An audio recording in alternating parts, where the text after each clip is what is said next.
চিরতরে সরাতে পারি।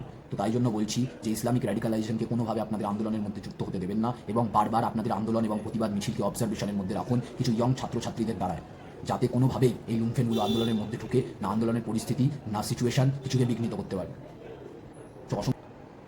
সো গুড মর্নিং এভরিওয়ান, আমার এই ভিডিওটা সকলকে স্বাগত। তো আজকে আমাদের এই ভিডিওটা বেসিক্যালি আরজি করের ঘটনা নিয়ে। তো আমি ভাবছিলাম যে সবাই মানে এত চারিদিকে এত আন্দোলন হচ্ছে, ইউটিউবাররা এত ভিডিও বানাচ্ছে, তো আমার ভিডিও তো হয়তো 50 জন কিংবা 100 জনই দেখবে, কিন্তু আমি ভিডিও বানিয়ে কী বা করবো? আমি তো এরকম পপুলারও নই, আমার কাছে ফেমও নেই যে লোক আমার ভিডিও দেখবে। কিন্তু আমার তবুও মনে হলো কালকের ঘটনা দেখার পর যে একটা ভিডিও বানানো উচিত এই বিষয়ে যে আপনারা যারা আন্দোলন করছেন তাদের সবার প্রথম বুঝতে হবে সমাজে যে সব লোক আপনাদের এই প্রতিবাদের বিরুদ্ধে, আপনাদের এই প্রতিবাদটা যেন তাদেরই বিরুদ্ধে হয়। প্রথমত আপনারা এই জিনিসটা বুঝুন। কেন বুঝুন বারবার করে বলছি? কারণ এখানে একটা সম্প্রদায় বা একটা দল, একটা কমিউনিটি আছে যারা মেয়েদেরকে পায়ের জুতো মনে করে। বারবার করে মনে করতে হবে, এখানে এমন একটা দল বা এমন একটা সম্প্রদায় বা এমন একটা কমিউনিটি আছে যারা মেয়েদের ওপর হওয়া অত্যাচারকে কিছুই মনে করে না, খেলনা মনে করে। তারা মনে করে যে এতগুলো মানুষ, এতগুলো ছাত্র যে আন্দোলন করছে, সেই আন্দোলন হাস্যকর, জোকিং তাদের কাছে। কেন? কারণ তারা মেয়েদেরকে ভোগের বস্তু বলে মনে করে। তো তাদের এই ভুল ধারণাটাকেও ভুল প্রমাণ করার সময় এখন, আর এই মানুষগুলোকে চিহ্নিত করে রাখার সময় যে কারা আমাদের পাশে আছে প্রকৃতই, আর কারা এই দেশের খেয়ে অন্য জায়গার মোষ তাড়াচ্ছে, এটা মনে রাখতে হবে। কারণ কালকের আন্দোলনে আমরা কিন্তু একটা জিনিস খুব স্পষ্টতই লক্ষ্য করতে পেরেছি যে কিছু জেহাদি লুমফেন, র্যাডিকালাইজ ইসলামিক লুমফেন প্রতিবাদটাকে নষ্ট করার অফুরন্ত চেষ্টা করছে। ঠিক আছে, আপনাদের প্রথম বিরোধিতা হওয়া উচিত এদের বিরুদ্ধে। আপনারা প্রথম বিরোধিতা করুন, প্রথম সোচ্চার হন এদের বিরুদ্ধে। এরা কি করে পশ্চিমবঙ্গের 30% হওয়ার পরেও আমাদের মেজরিটির একটা প্রতিবাদ আন্দোলনকে এইভাবে নষ্ট করতে পারে? কিভাবে করতে পারে তখনই যখন আপনারা মেজরিটি হওয়া সত্ত্বেও ইউনাইটেড হওয়ার চেষ্টা করুন, ইউনাইটি ফিরিয়ে আনার চেষ্টা করুন নিজেদের মধ্যে। যদি ইউনিটি না থাকে তাহলে যে কেউ আসবে, যখন আসবে, আপনাদের করা যে কোনো প্রতিবাদ, আপনারা সংখ্যায় যতই বেশি হন না কেন, সেটা নষ্ট করে দেবে। আমি দেখছি কালকের সম্পূর্ণ প্রতিবাদটায় এদের উপস্থিতি একদম এড়িয়ে যাওয়ার মতো নয়। এরা বিভিন্ন আন্দোলনে আসছে, 50 জন 60 জন অ্যাজ আ তৃণমূলের ক্যাডার, এবং এসে এদের র্যাডিকালাইজপনা দেখাচ্ছে। আর আপনি এদেরকে দেখে চিহ্নিত করতে পারবেন? তো চিহ্নিত করা খুব সোজা।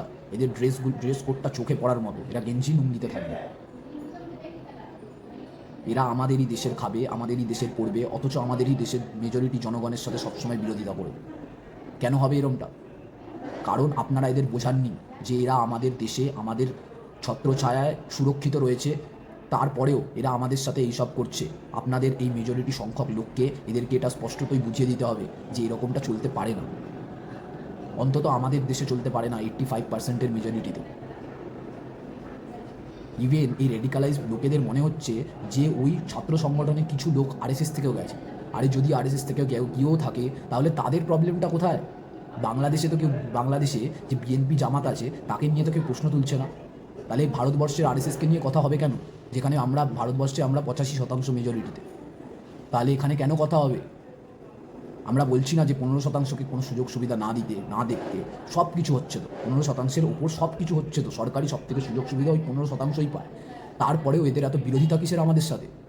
হ্যাঁ, আমরা কি এদেরকে মারতে যাই? না এদের বিরুদ্ধে কোনো কথা বলি? কিছুই বলি না। এরা আমাদের দেশে মাথা গোঁজার জায়গা করে নিয়েছে। বাইরে বাংলাদেশ, বার্মা, পাকিস্তান সব জায়গা থেকে এরা কাজের জন্য এখানে পালিয়ে এসে আমাদের ওপর র্যাডিকালাইজপনা দেখাচ্ছে। ওখানে তো খেতে পেতো না, এখানে এসে আমাদের ওপর র্যাডিকালাইজপনা দেখাচ্ছে, আমাদের আন্দোলনকে ছোট করতে চাইছে।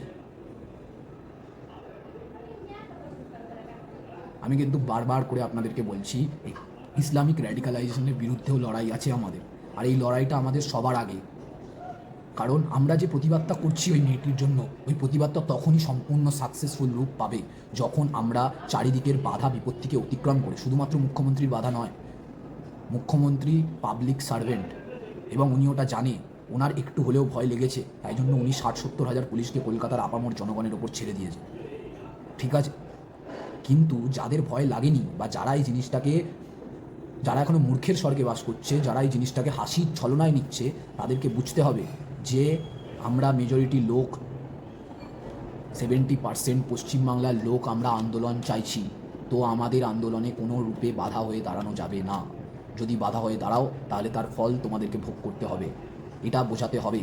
এটা আমার মানুষের কাছে বিনীত অনুরোধ যে মানুষ যেন এটাকে খুব সিরিয়াসলি নেয় এবং ইসলামিক র্যাডিকালাইজেশনের বিরুদ্ধে যেন মিছিল চলাকালীন যারা মিছিল করবেন তাদের মনে যেন এই জিনিসটা সবসময় থাকবে যে মিছিলকে কিছু লোক নিশ্চিতভাবে পর্যবেক্ষণ অবজারভেশনের মধ্যে রাখবেন, যে কিছু এই সাম্প্রদায়িক এবং জিহাদি লুম্ফেন যেন আপনাদের মিছিলে কোনোভাবে যোগদান করতে না পারে এবং মিছিলের পরিস্থিতিকে বিঘ্ন ঘটাতে না পারে।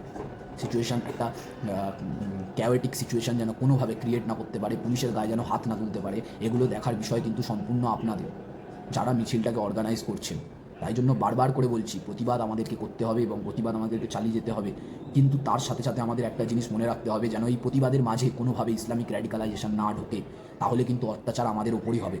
কারণ এরা আমাদের এই প্রতিবাদটাকে খেলা মনে করছে, এরা কোনোভাবে এটাকে প্রতিবাদ মনে করে না।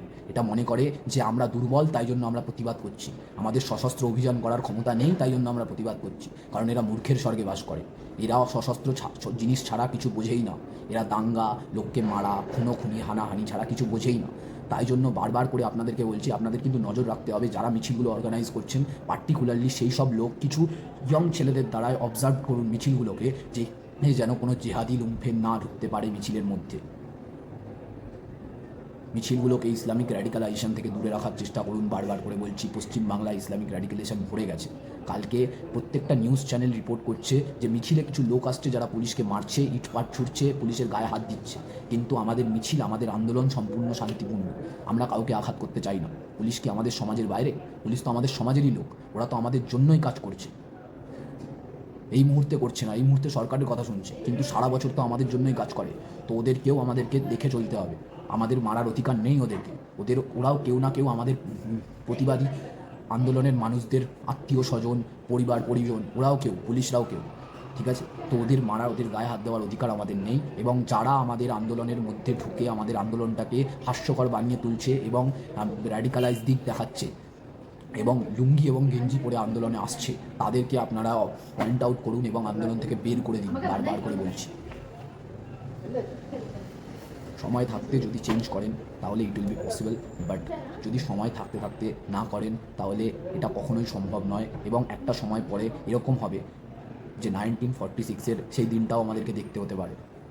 বাংলার এরকম করুণ পরিস্থিতি আছে, আমি জানি এর জন্যে 100% রাজ্য সরকার দায়ী, কিন্তু আমাদের এই আন্দোলনটা রাজ্য সরকারের বিরুদ্ধে এই কারণেই যে এই সরকারকে যাতে আমরা চিরতরে সরাতে পারি। তো তাই জন্য বলছি যে ইসলামিক র্যাডিকালাইজেশনকে কোনোভাবে আপনাদের আন্দোলনের মধ্যে যুক্ত হতে দেবেন না এবং বারবার আপনাদের আন্দোলন এবং প্রতিবাদ মিছিলকে অবজারভেশনের মধ্যে রাখুন কিছু ইয়ং ছাত্রছাত্রীদের দ্বারায়, যাতে কোনোভাবেই এই লুম্ফেনগুলো আন্দোলনের মধ্যে ঢুকে না আন্দোলনের পরিস্থিতি না সিচুয়েশান কিছুকে বিঘ্নিত করতে পারে। তো অসংখ্য ধন্যবাদ। যদি ভালো লাগে ভিডিওটা শেয়ার করবেন, লাইক করবেন আর কমেন্ট করে আমাকে জানাতে পারেন যদি আমার কোনো কথা আপনাদের ভুল মনে হয়ে থাকে।